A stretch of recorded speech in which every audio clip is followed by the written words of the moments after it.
सभी भक्तों से निवेदन है कि चरितावली शुरू होने के पहले आप इस वीडियो को लाइक करके चैनल को सब्सक्राइब कर लीजिए और कमेंट में भक्त महाराज की जय, श्री सीताराम जी महाराज की जय लिखिए। 12वां सर्ग। राजा का ऋषियों से यज्ञ कराने के लिए प्रस्ताव। ऋषियों का राजा को और राजा का मंत्रियों को यज्ञ की आवश्यक तैयारी करने के लिए आदेश देना। तदनंतर बहुत समय बीत जाने के पश्चात कोई परम मनोहर दोष रहित समय प्राप्त हुआ। उस समय वसंत ऋतु का आरंभ हुआ था।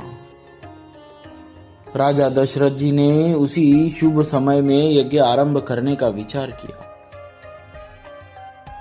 तत्पश्चात उन्होंने देवोपम कांति वाले विप्रवर ऋष्यशृंग को मस्तक झुकाकर प्रणाम किया और वंश परंपरा की रक्षा के लिए पुत्र प्राप्ति के निमित्त यज्ञ कराने के उद्देश्य से उनका वरण किया। ऋष्यशृंग ने बहुत अच्छा कहकर उनकी प्रार्थना स्वीकार की और उन पृथ्वीपति नरेश से कहा, राजन, यज्ञ की सामग्री एकत्र कराइए। भूमंडल में भ्रमण के लिए आपका यज्ञ संबंधी अश्व घोड़ा जाए और सरयू उत्तर तट पर यज्ञ भूमि का निर्माण किया जाए। तब राजा ने कहा, सुमंत्र, तुम शीघ्र ही वेद विद्या के पारंगत ब्राह्मणों तथा ब्रह्मवादी तत्विजों को बुला लाओ। सुयज्ञ वामदेव, जाबाली, काश्यप, पुरोहित वशिष्ठ जी तथा अन्य जो श्रेष्ठ ब्राह्मण है उन सब को बुलाओ। तब शीघ्रगामी सुमंत्र तुरंत जाकर वेद विद्या के पारगामी उन समस्त ब्राह्मणों को बुला लाए। धर्मात्मा राजा दशरथ जी ने उन सब का पूजन किया और उनसे धर्म तथा अर्थ से युक्त मधुर वचन कहा। महर्षियों, मैं पुत्र के लिए निरंतर संतप्त रहता हूँ। उसके बिना इस राज्य आदि से भी मुझे सुख नहीं मिलता है। अतः मैंने यह विचार किया है कि पुत्र के लिए अश्वमेध यज्ञ का अनुष्ठान करूं। इसी संकल्प के अनुसार मैं अश्वमेध यज्ञ का आरंभ करना चाहता हूं।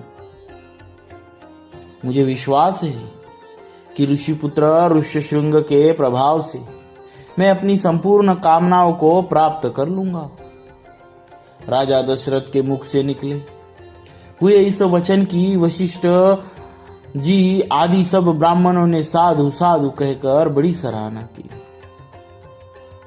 इसके बाद ऋष्यशृंग आदि सब महर्षियों ने उस समय राजा दशरथ जी से पुनः यह बात कही, महाराज, यज्ञ सामग्री का संग्रह किया जाए, यज्ञ संबंधी अश्व छोड़ा जाए तथा सरयू के उत्तर तट पर यज्ञ भूमि का निर्माण किया जाए।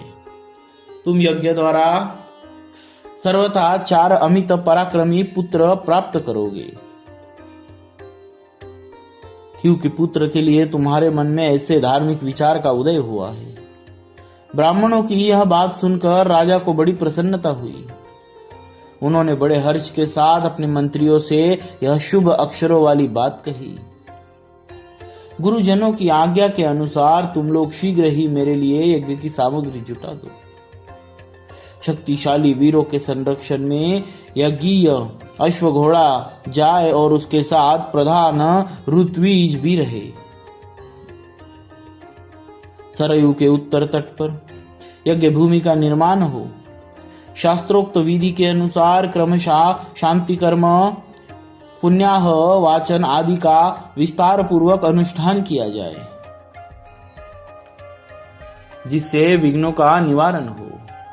यदि इस श्रेष्ठ यज्ञ में कष्टप्रद अपराध बन जाने का भय न हो तो सभी राजा इसका संपादन कर सकते हैं, परंतु ऐसा होना कठिन है, क्योंकि ये विद्वान ब्रह्म राक्षस यज्ञ में विघ्न डालने के लिए छिद्र ढूंढा करते हैं।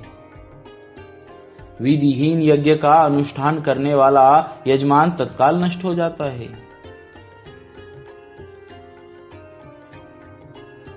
अतः मेरा यह यज्ञ जिस विधि पूर्वक संपन्न हो सके वैसा उपाय किया जाए।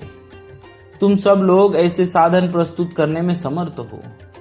तब बहुत अच्छा कहकर सभी मंत्रियों ने राजराजेश्वर दशरथ जी के उस कथन का आदर किया और उनकी आज्ञा के अनुसार सारी व्यवस्था की।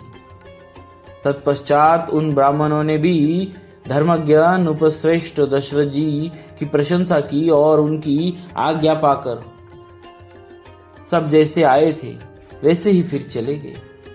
उन ब्राह्मणों के चले जाने पर मंत्रियों को भी विदा करके वे महाबुद्धिमान नरेश अपने महल में गए। इस प्रकार श्री वाल्मीकि निर्मित आर्ष रामायण आदि काव्य के बालकांड में 12वां सर्ग पूरा हुआ।